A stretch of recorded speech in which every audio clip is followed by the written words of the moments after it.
요즘 인터넷에서나 어디에서나 떠들썩한 것이 이제 미국 그 연방 대법원에서 합헌이다 이렇게 한 동성애자들 간의 결혼에 대한 얘기입니다. 그러면서 무엇이 진짜 사랑이냐? 제가 우연히 링크를 보다가 그, 그 동성애자들의 그 동성애를 옹호하는 그 페이스북 페이지를 들어가 보게 됐습니다. 근데 기독교인들을 향한 비난의 여러 메시지들을 공모해 가지고 이렇게 몇 가지를 이렇게 피켓을 만들었어요. 만들어서 그 이미지들을 올렸는데 그 이미지들 중에 하나가 뭐였냐면 바로 요한 1서의 참 사랑에 대한 말씀이었습니다. 하나님은 사랑이신데, 하나님 이렇게 사랑하신데 너희들은 왜 우리를 사랑하지 않냐, 용납하지 않냐 라는 차원의 이야기였어요. 또 한 가지 구절은 담임 목사님께서 얼마 전에 설교하신 지극히 작은 자 한 사람이 한 것이 곧 나에게 한 것이니라 라는 구절만 인용해 놓고 거기다가 뭐라고 바꿔놨냐면 나는 예수님이 말씀하시기를 나는 사람들을 혐오하고 미워하는 사람들 편이 아니야 이렇게 말씀하셨다, 이런 식으로 인용해 놨더라고요. 이렇게 그 사람들이 이야기하는 그 기준이 참 무섭죠. 성경을 자기가 원하는 대로 끌어다 붙이는 것이 이렇게 분명히 사랑에 대한 정의에 대해서 그 사람들은 오해하고 있습니다. 무엇이 진짜 사랑인지. 물론 동의합니다. 예수님께서는 결코 다른 사람을 혐오하거나 차별하는 사람들의 편이 아니십니다. 다시 말해서 동성애자들이라고 해서 그 사람들이 일부는 경험했겠죠. 차별받고 혐오받는 느낌이 있었을 겁니다. 실제로 기독교인들 중에 또는 우리들 중에 동성애자들에 대한 혐오감이 마음속에 있을 수 있습니다. 하지만 그것에 대해서 예수 그리스도께서 동의하지 않으실 것이라고 믿습니다. 그들도 사랑받아야 될 사람들이고 구원받아야 될 사람들이고 그들을 구원하시기 위해서 예수 그리스도께서 십자가에 못 박히셨습니다. 그리고 여러분들이 잘 아시는 찬양 중에 하나 있죠. 약할 때 강함 되시네. 아시죠? 약할 때 강함 되시네 나의 보배가 되신 주 나의 모든 것 주 안에 있는 보물을 나는 포기할 수 없네. 그런데 이 찬양을 만든 사람이 바로 동성애로 고통받고 있었던 사람이었습니다. 자기 안에 있는 동성애적 그 성향 때문에 씨름하고 고민하고 어찌할까. 근데 이 사람의 고백이 어떻습니까? 그냥 내 죄된 그 마음대로 살아가고 싶은 마음도 있었겠습니까? 없었겠습니까? 있었습니다. 하지만 예수 그리스도 안에 있는 그 보물을 포기할 수 없다는 것입니다. 그리고 2절 가사는 말하죠. 십자가 죄 사하셨네. 주님의 이름 찬양해. 주 나의 모든 것. 쓰러진 나를 세우고 나의 빈잔을 채우네. 이것이 그의 지금은 이제 그 동성애적 성향들을 극복하고 이렇게 하나님 앞에 감사하게 찬양하면서 이제는 가정을 가지고 이렇게 있는 이 작곡가의 이 고백입니다. 사랑에 대한 정의가 잘못되어 있는 거죠. 여러분, 이렇게 사랑에 대해서 오해하기 시작하면, 사랑에 대해서 자의적으로 생각하기 시작하면 사랑의 대상에 대해서도, 사랑의 범위에 대해서도 내가 편한 대로 편집하게 됩니다. 마치 성경 중에 내가 원하는 주장을 뒷받침할 것 같은 주장은 아무 근거 없이라도 끌어다 붙이는 수많은 사람들의 충동이 있듯이, 우리가 나는 크리스찬이고 사랑한다, 사랑한다, 사랑한다 이렇게 이야기하지만 우리가 끊임없이 누구를 사랑할 건지, 얼마만큼 사랑할 건지를 자의적으로 판단해서 자의적으로 그걸 결정하는 그런 수많은 순간들을 보고 그것을 제 안에서도 봅니다. 오늘 본문 12절 말씀은 우리 한번 같이 읽어보겠습니다. 시작. 어느 때나 하나님을 본 사람이 없으되 만일 우리가 서로 사랑하면 하나님이 우리 안에 거하시고 그의 사랑이 우리 안에 온전히 이루어지느니라. 두 주 전에도 설교하면서 이 말씀이 제 마음에 너무나 걸림이 됐다고 말씀 고백드렸던 것처럼 우리는 의무가 있습니다. 우리는 참된 사랑으로 예수 그리스도의 임재를, 하나님의 임재를 선포해야 될 의무가 있습니다. 그런데 그 사랑은 결코 우리가 선택하는 것이 아닙니다. 볼 수 없는 하나님을 우리 안에 있는 참 사랑으로 증명해내야 될 의무를 가진 우리인데 때때로 그것을 실패합니다. 예수님께서는 또 말씀하셨습니다. 열매로 보아 알리라 하셨습니다. 우리 안에 참된 사랑의 열매가 있어야 우리가 예수 그리스도께 접붙임 받은, 그리스도께 공급받는 사람들이라는 것을, 우리의 머리가 예수 그리스도시라는 것을 확인하고 증명해낼 수 있는 것입니다. 그것은 사실 우리의 힘으로 되지 않습니다. 어떻게 그게 되겠습니까? 그냥 내가 경험해보지 않아서 두려운 사람들이 있잖아요. 제가 유학 시절에 경험했던 것 중에 하나가, 다양한 문화권에서 여러 사람들이 와 있습니다. 그런데 어떤 친구는 그런 친구가 있어요. 저를 인사도 잘 안 하는 거예요. 백인 친구인데, 백인 남학생인데 저를 보고 반갑게 인사조차도 하지 않아요. 왠지 저를 보면 눈길을 피해요. 어떻게 해야 될지 저는 너무너무 불쾌한 거예요. 저 사람 왜 그러지? 아니, 제가 나를 왜 이렇게 무시하는 거야? 마음으로 너무 힘들었어요. 수업 시간에 한 학기 내내 봐야 되는데 한 학기 내내 저를 피하는데 학기 중반이 넘어서서 그 친구 생일이 있었어요. 그런데 과에 있는 학생들이 깜짝 파티를 해준다고 하면서 한 친구가 저보고, 야, 은섭아 너도 가자 그러는 거예요. 저를 그렇게 무시하는 친구인데 갈까 말까 마음이 고민이 되더라고요. 그러다가 그래 가지 뭐. 그리고 같이 깜깜하게 불 꺼진 그 친구의 방 안에 같이 숨었습니다. 그 친구 오자마자 불을 켜고 깜짝 파티로 생일 축하한다고 막 해줬어요. 그러고 나서 그 친구가 들어와서 이제 막 너무나 기뻐하고 어쩔 줄을 몰라 하다가 저랑 눈이 마주쳤어요. 또 어쩔 줄 뭐라고 얘기를 못하고 망설이는 거예요. 약간의 시간이 흐른 뒤에 제 옆으로 살짝 와서 고맙다 이러고 쓱 가더라고요. 여전히 저를 대하는데 부담감이 있었던 것 같아요. 그래서 맨 처음에는 이 유학 초기에는 이런 것에 대해서 잘 이해를 못했습니다. 그 학교에는 정말 남부에서 혹은 어느 도시에서 백인들만 사는 도시에 자라나서 한 번도 유색인종, 흑인, 황인종들과 어울리지 않아 본 친구들도 꽤 있는 그런 학교였어요. 나중에 가서 제 졸업 프로젝트가 인터컬처럴 스터디라고 이 캠프장 내에 다양한 그 문화적 배경이 있는 사람들을 대상으로 해서 이 캠프 안에서 어떻게 느끼는지, 왜냐하면 그 당시에 대학 당국이 우리 대학은 좀 더 문화적으로 열려 있어야 돼, 너무 문화적으로 소수자들, 소외받는 사람들을 배려하지 않는 것 같아, 이런 생각들을 갖기 시작했거든요. 그래서 다른 학교보다 더 유색인종에게 불친절한 학교, 이런 이미지와 느낌이 있었거든요. 그래서 기독교 학교였음에도 불구하고요. 그래서 그런 활발한 것들을 가지고 있어서 제가 이 프로젝트를 하겠다 이렇게 했을 때 동의해 줬습니다.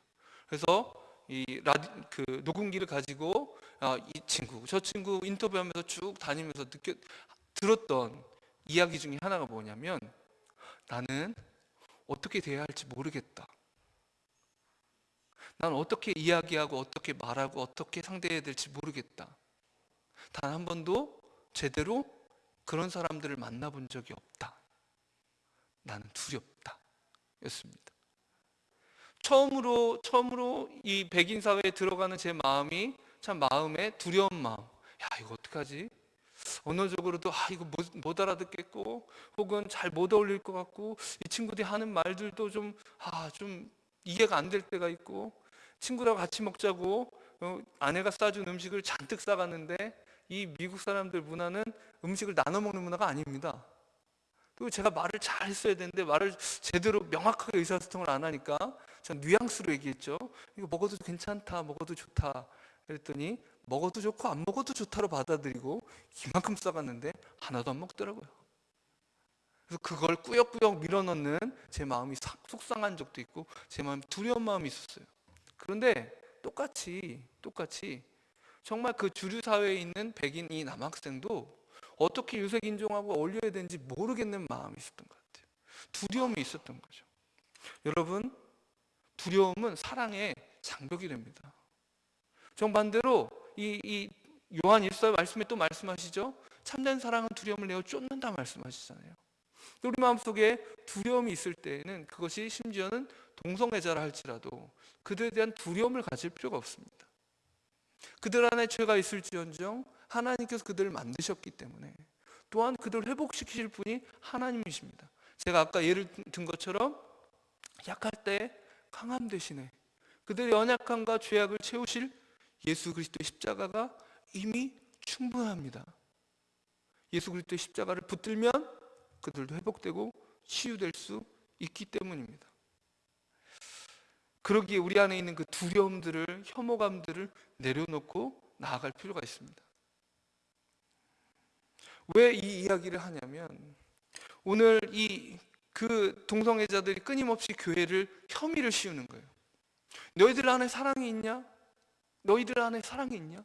너희들 안에 사랑이 있다면 너희가 나를 이렇게 혐오하냐? 너희 안에 사랑이 있다면 나는 왜 이렇게 차별받는 느낌을 받지? 물론 여러분, 동성 간에 하는 것이 결혼이라고 이렇게 주장하고 싶은 것이 합당한 논리는 아닙니다. 성경 말씀이 얘기하는 그 결혼은 그냥 두 사람이 좋아서 함께 지내는 것이 결혼이 아닙니다. 요즘 인터넷이나 여러 곳에 많은 글들이 올라오고 있고 있습니다. 그런데 한 동성애적 성향을 버릴 수 없는 한 사람은 이렇게 고백합니다. 나는 아직 여전히 동성애자이지만 분명히 동성애자 둘이 함께 사는 게 결혼이 아니라는 건 자명하다. 왜냐하면 정부가 나라가 결혼에 대해 관심을 가지고 그것을 법적인 의무적으로 어떤 것을 하는 이유는 두 사람이 살 때 자녀가 생기기 때문이다. 이 나라의 미래가 그들에게 있기 때문에 결코 그 가정을 그냥 법의 테두리 바깥에 놔둘 수 없다. 그런데 그 동성애자 두 사람이 함께 사는 걸 법의 테두리 안에 결혼이라는 이름으로 두었을 때 어떤 일이 일어나겠냐? 왜 동성애자들은 자기들의 권리만 얘기하냐? 자기들이 가정을 이루면 마음대로 입양해도 되냐?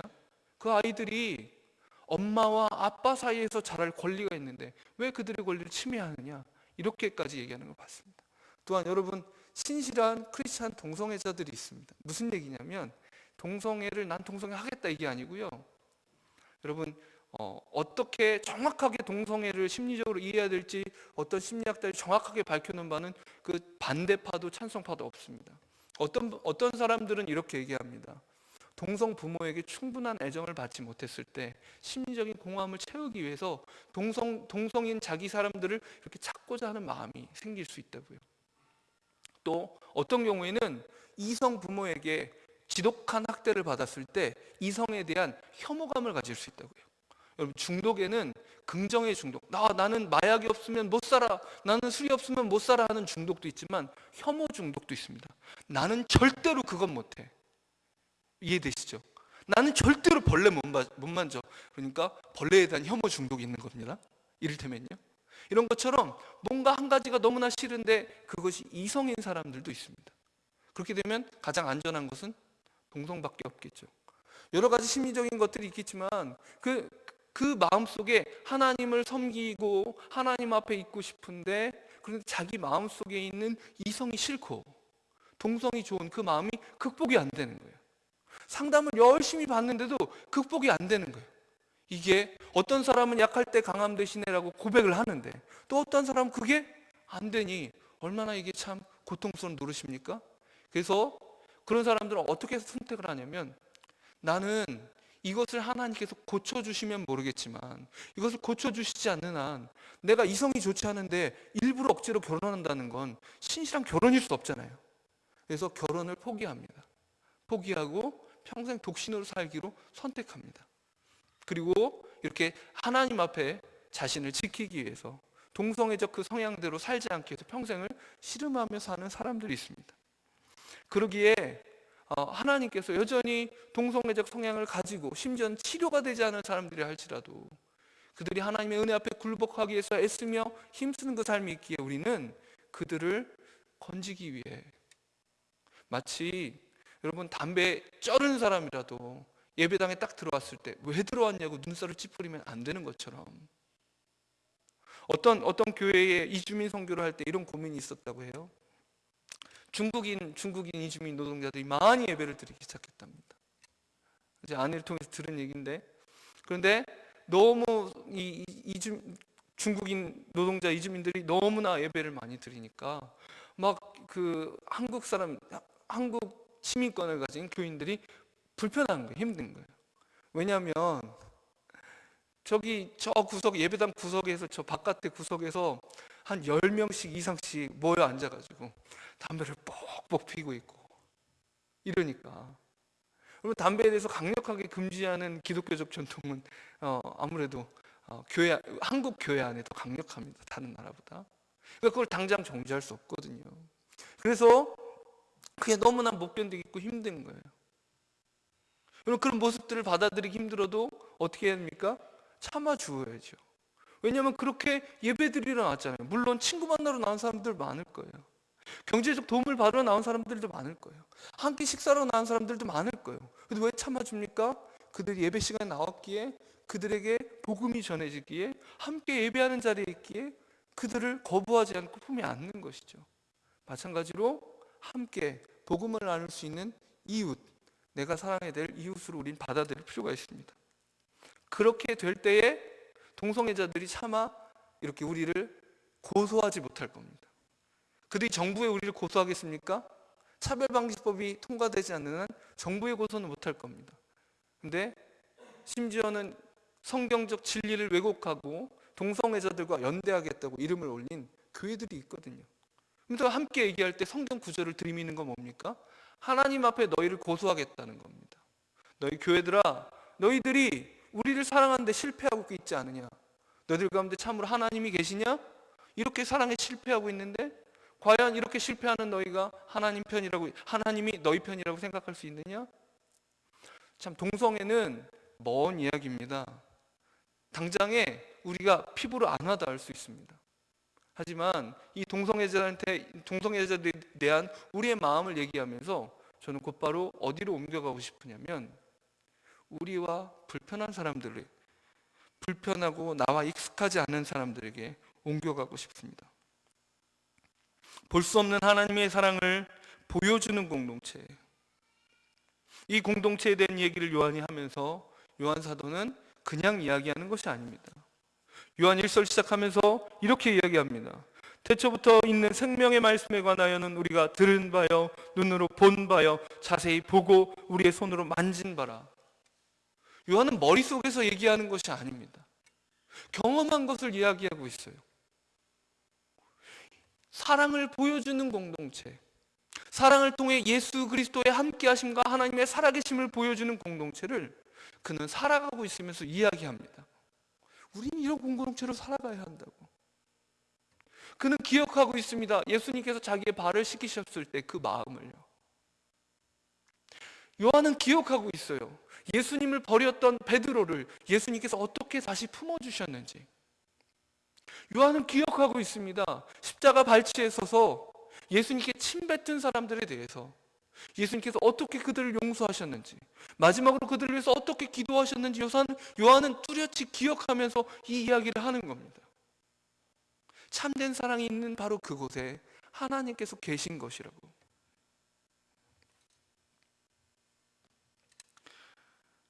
하나님의 임재가 그 사랑 가운데 있습니다. 근데 그 사랑은 머릿속으로 말로 설명되는 것이 아니라 경험되어야 하는 것입니다.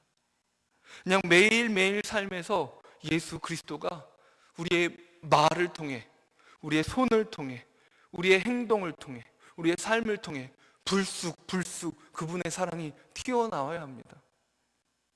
그런데 그게 참 쉽지 않잖아요. 제 마음속에 몇 주간 고민이었습니다. 어떡하지? 왜 내 마음속에 이렇게 힘이 없지? 중고등부 선생님 중에 한 분이, 집사님 중에 한 분이 상의할 일이 있어 문자를 보내시면서 이런 문자를 보내셨어요. 이런 얘기를 하시면서, 그런데 목사님 지난 주일날 보니까 참 힘이 없어 보이던데 괜찮으세요? 정말로 힘이 없었어요. 왜 그렇게 힘이 없었는가? 돌아보고 마음을 살펴보고 기도하고 하면서 얻은 결론은 제 마음속에 사랑이 식어져서 그랬습니다. 제 마음속에 사랑이 식어지니까 매가리가 없는 거예요. 사랑이 식어지니까 의욕이 없어져요. 사랑이 식어지니까 소망도 없어져요. 저와 함께하는 그 사역팀이 있습니다. 대전에 150개 중고등학교에 기도 모임을 세우고 학교들이 변화되기 위해서 학교 선생님들과도 같이 의논하고 회의하고 동아리도 들어가고 막 하고 있습니다. 그런데 제 마음에 사랑이 식어지니까요, 이게 이렇게 보이는 거예요. 정말 우리 정도의 팀 갖고 될까? 우리가 뭐 얼마나 대단한 일을 할 수 있을까? 학교에서 만난 아이들 보면서, 야, 얘네들이 정말 학교를 바꿀 수 있을까? 이 선생님들이 가능할까? 막 제 자신을 보면서, 이렇게 변하지 않는 인생이 어떻게 도시를 변화시키고 학교를 변화시키는 사람으로 그렇게 살 수 있는 건지 도무지 이해가 안 되는 거예요. 서로 사역팀끼리 공동체를 이루어가면서 서로에게 도전합니다. 우리 이 부분을 성숙하자. 너 이 부분 이러면 안 된다. 우리 좀 성숙해야지. 이렇게 진짜 예수의 사람으로, 진짜 사역자로 영향 미치지 않겠냐.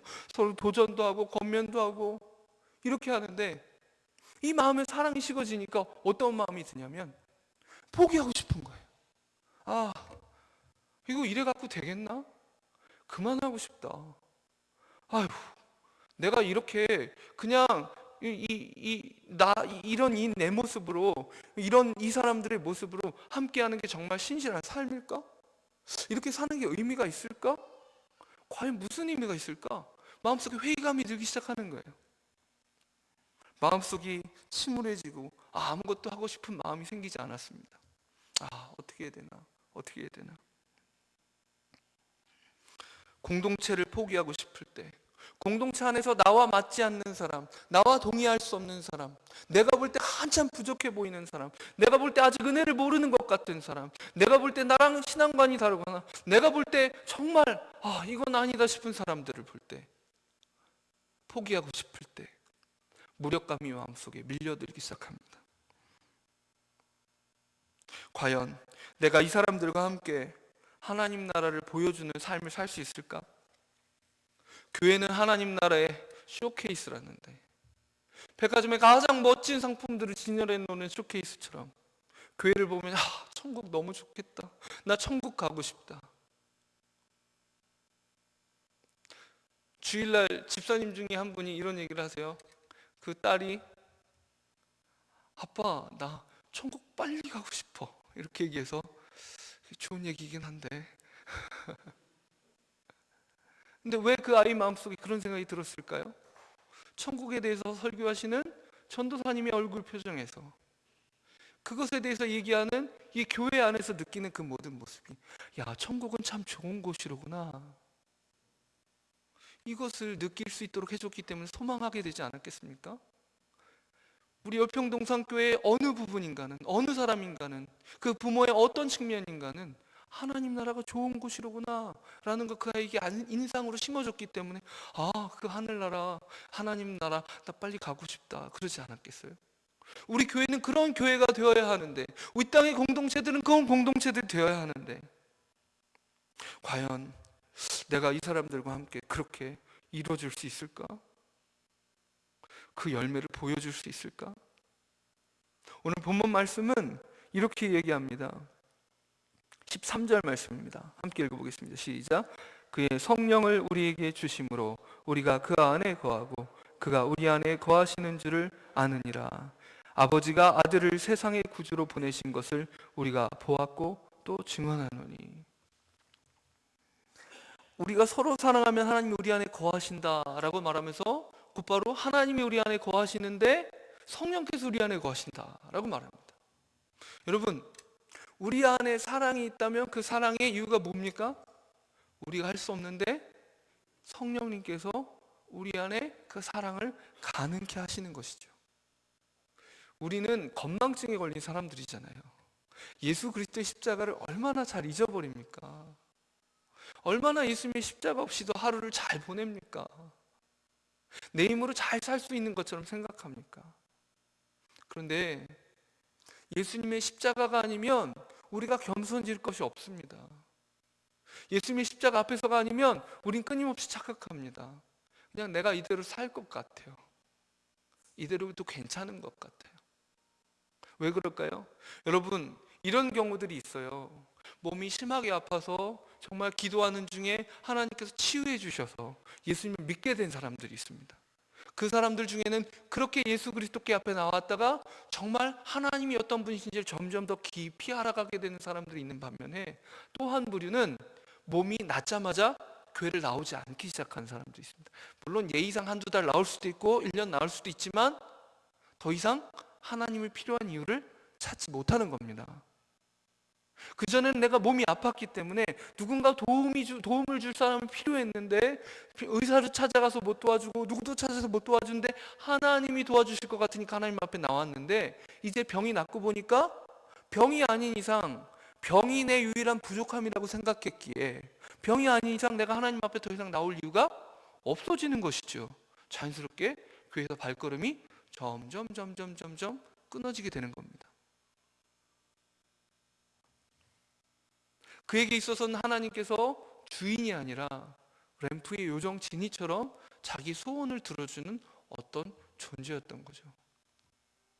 그런데 나 혼자 내가 당장 부족함이 없어 보일 때, 난 이대로도 살 수 있어, 이렇게 착각하는 게 우리인데, 예수 그리스도의 십자가 앞에 우리가 나가보십시오. 어떻습니까?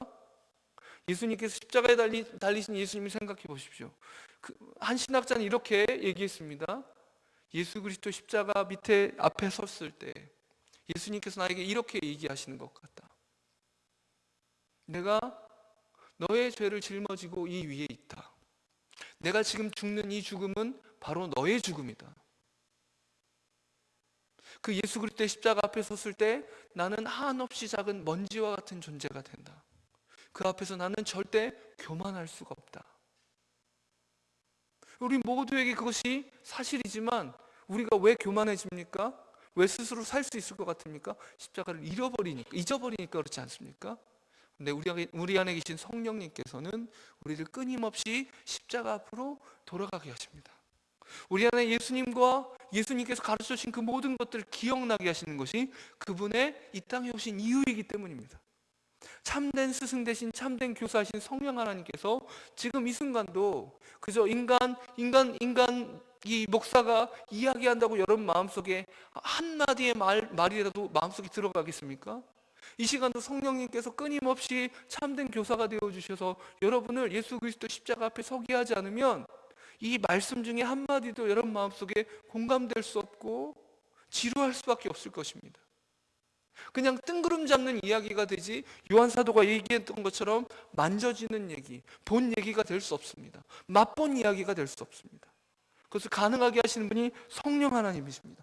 그래서 우리가 사랑한다면 우리 안에 성령께서 계신다는 걸 당연히 알 수 있다는 겁니다.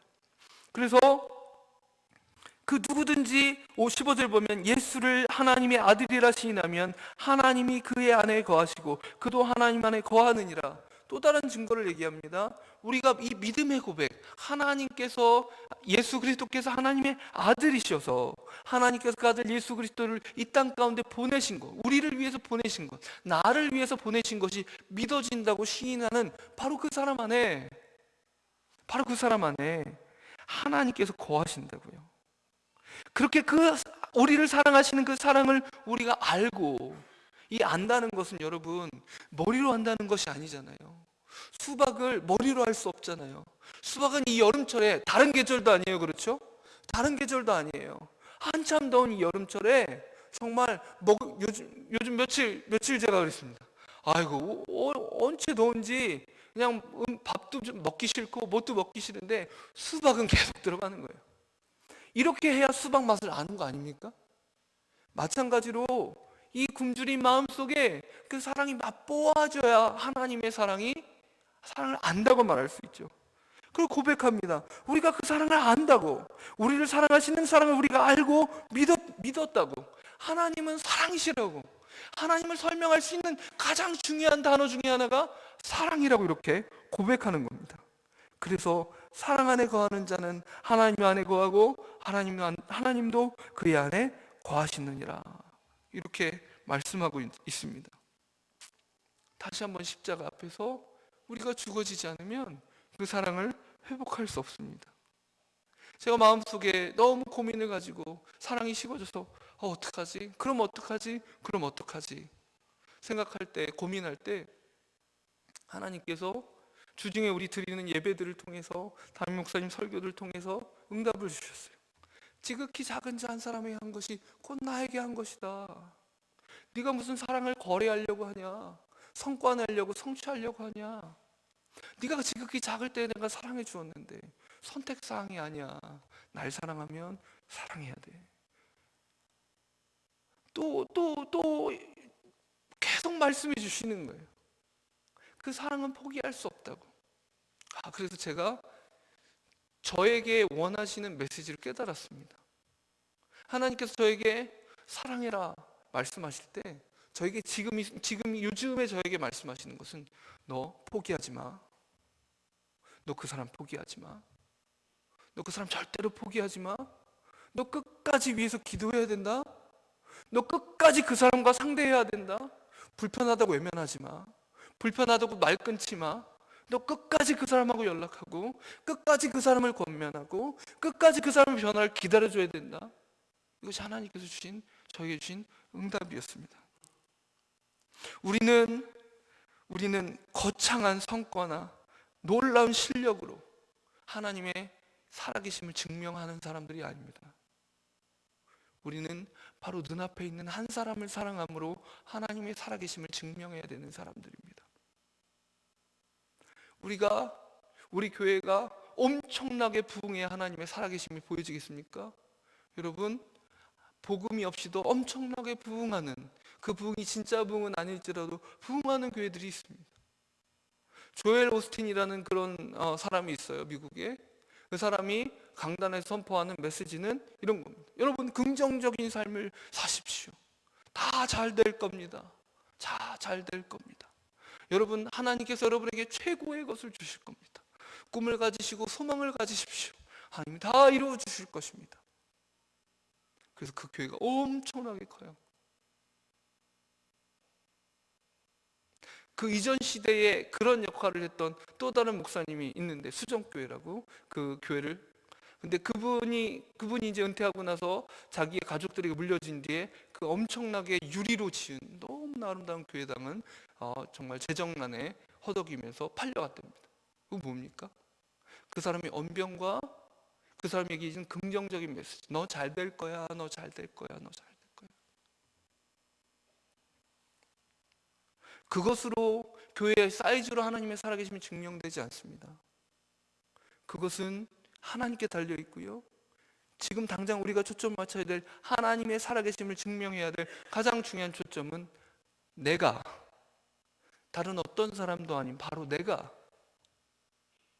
눈앞에 있는 그 사람을 포기하지 않고 사랑하느냐입니다.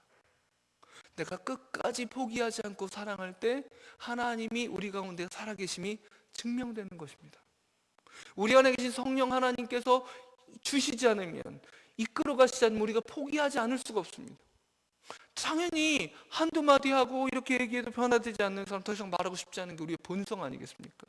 상대하고 싶어 하는 게 우리의 본성 아니겠습니까? 하지만 왜 끝까지 포기하지 않습니까?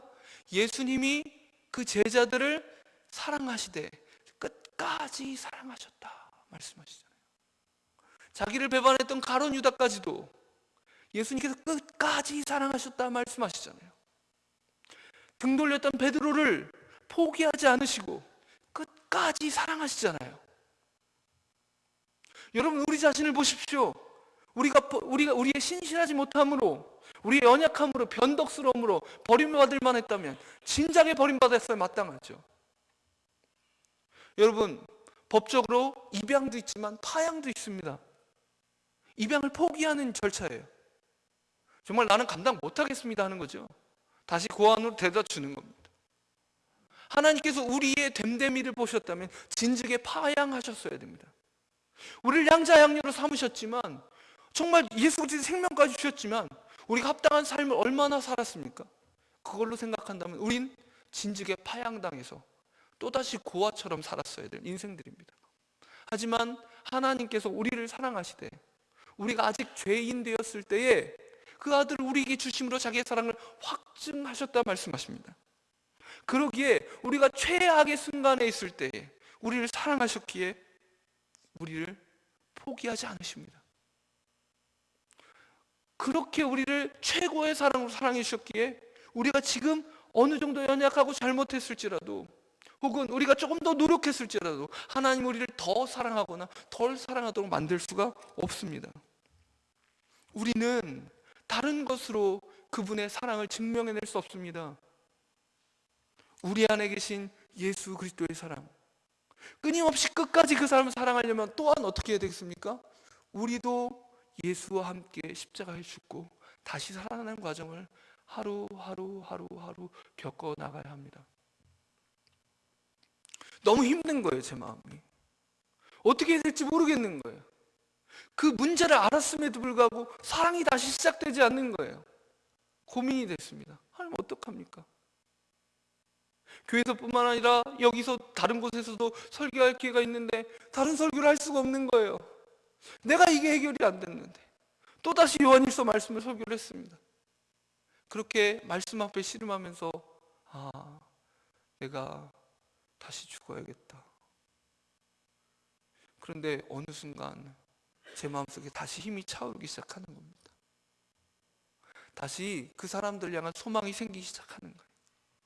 정말 소망 없던 나도 하나님이 포기 안 하셨는데, 정말 예수 그리스도의 십자가가 영원한데, 그 사랑이 끊어지지 않는데 마음에 힘이 차오르고 마음에 사랑이 차오르고 하루를 더 살 힘이 생기기 시작하는 겁니다. 그렇구나. 소망이 생기기 시작하는 겁니다. 하나님이 어떻게든 이루시지. 하나님이 다음 세대 포기하지 않으셔. 어떻게든 살려내실 거야. 어떻게든 살려내실 거야. 나를 어떻게든 바꾸셔서라도 살려내실 거야. 지금 이 자리에서 다시 한번 고민하시고 기도하는 마음으로 마음을 돌아보십시오. 지금 이 자리에서 예수 그리스도가 아니면 품지 못할 한 사람을 품고 기다리고 용납하는 일을 통해 우리는 온 우주 앞에 선포할 수 있습니다. 하나님이 여기 계시다. 하나님 내 안에 계시다. 동성애자들만이 아니라 사단이 우리를 참소할 것입니다. 너희가 교회냐? 너희가 크리스찬이냐? 네 안에 사랑이 없잖아. 네 안에 사랑이 없고 이렇게 쉽게 포기하는데 네가 크리스찬이냐? 네가 신실하냐? 끊임없이 사단은 우리를 참소할 텐데, 우리는 그때에 끊임없이 십자가 앞에 우리의 중심됨을 포기하고 죽어짐으로 나는 그래도 사랑할 거라고, 나는 그래도 포기하지 않을 거라고 이렇게 외치면서 선언하면서 사단 앞에 그래도 성령께서 내 안에 일하고 계시다 말해줘야 하는 사람들입니다. 우리의 힘으로 할 수 있는 것처럼 착각하지 말고 매번 십자가 앞에 우리의 사랑의 저수지 앞에 공급받아야 됩니다. 저수지에서 공급받기 위해서 갈라디아서 2장 20절에서처럼 매번 죽어야 합니다.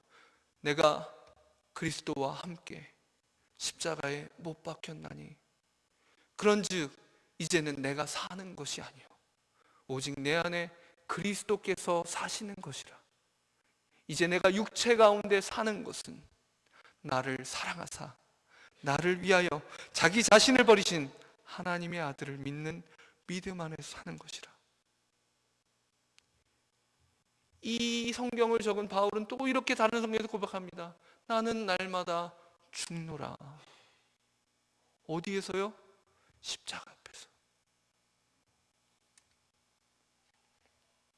십자가 앞에서 우리는 남을 정죄하는 교만으로부터 벗어납니다. 우리가 죄인이라는 사실을 절절히 깨달을 수밖에 없습니다. 그것을 깨달을 수 없으면 마음을 찢어야죠. 함께 잠깐 기도하셨으면 좋겠습니다.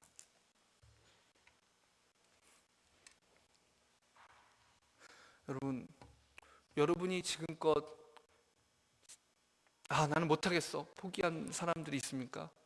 심지어 우리 교회 안에 혹은 가족 안에, 가까운 크리스찬 안에 나는 이 사람이랑 못해, 나는 안 돼, 나는 이 사람이랑 안 되겠어, 나는 못해, 이렇게 마음을 포기하고 의례적인 악수는 할지언정, 의례적인 인사는 할지언정 진심을 주기를 멈춘 사람들 있지 않습니까? 그가 준 상처 때문에, 서운함 때문에, 혹은 너무나 달라서 말이 안 통한다고 생각해서, 꽉 막혔다고, 저 사람은 절벽 같다고, 벽에다 대고 얘기하는 것 같다고 포기한 사람 있으십니까? 완전히 포기했든지 그저 조금 외면하고 있든지 간에 바로 그 한 사람을 위해서 지금 기도했으면 좋겠습니다. 하나님, 내가 포기하지 않게 하여 주옵소서. 십자가 앞에 그 사람을 다시 마음으로 품게 하여 주옵소서. 우리가 함께 합심해서 기도하겠습니다. 하나님 아버지, 우리가 포기하지 않길 원합니다. 예수 그리스도의 십자가가 나를 끝까지 포기하지 않고 끝까지 나를 붙잡은 사랑이라면, 하나님, 내 안에 계신 예수 그리스도를 생각할 때, 내가 십자가에서 예수 그리스도와 함께 죽었다고 말할 때 내가 누구를 포기할 수 있겠습니까?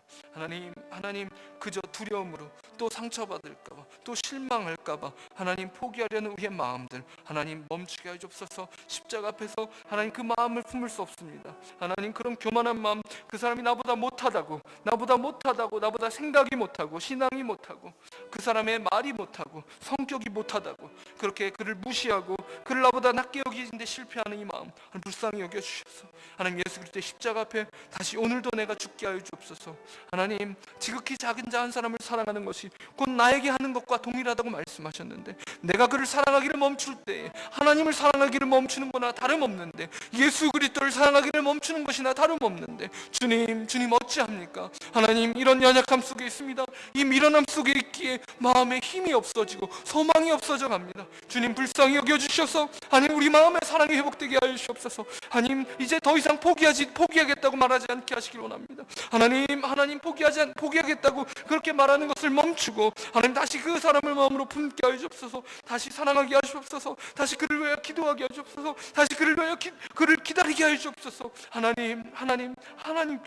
하나님께서 예수 그리스도의 십자가의 능력으로 그를 만지시며 또한 나를 만지실 것을 신뢰합니다. 하나님, 모든 것을 연약함을 덮는 예수 그리스도의 십자가를 하나님 다시 고백하오니, 주님 이 자리에 임하셔서 우리의 연약함 가운데 하나님 놀라운 능력으로 우리의 연약함을 넘어서는 우리의 자아가 죽어지는 은혜로 오늘 우리를 채워 주시옵소서. 다시 한번 우리의 생기 잃은 신앙이 다시 한번 사랑으로 충만한 신앙으로 바뀌어지게 도와주시옵소서. 지금 이 자리에 계신 예수 그리스도를 증명하기 위해 하나님 사랑할 수 있을 때까지 몸부림치는 인생 되게 도와주시옵소서. 포기하지 않게 하여 주시옵소서. 하나님 아버지, 우리 가운데 살아계신 예수 그리스도를 우리가 사랑함으로, 끝까지 포기하지 않고 사랑함으로 증명할 수 있다는 것을 깨달았습니다. 주님, 우리도 주님께서 끝까지 사랑하셨던 것처럼 끝까지 사랑하게 하여 주시옵소서. 포기하려 했던 그 사람, 외면하고 싶었던 그 사람을 다시 한번 그에게 진심을 주고, 다시 상처받을까봐 두려워하는 이 마음을 내려놓고, 예수 그리스도께서 십자가에서 상처 번복이 되면서 우리를 사랑하셨던 것처럼 우리 마음이 다시 상처가 있을지라도, 또 다시 상처투성이 될지라도 그를 포기하지 않게 하여 주시옵소서. 우리가 예수 그리스도의 살아계심을 증명하는 공동체로 살기를 소원합니다. 성령이여 충만히 임하여 주시옵소서. 십자가 앞에 우리를 세워 주시옵소서. 오늘도 우리가 다시 죽게 하여 주시옵소서. 예수 그리스도의 이름으로 기도하옵나이다. 아멘.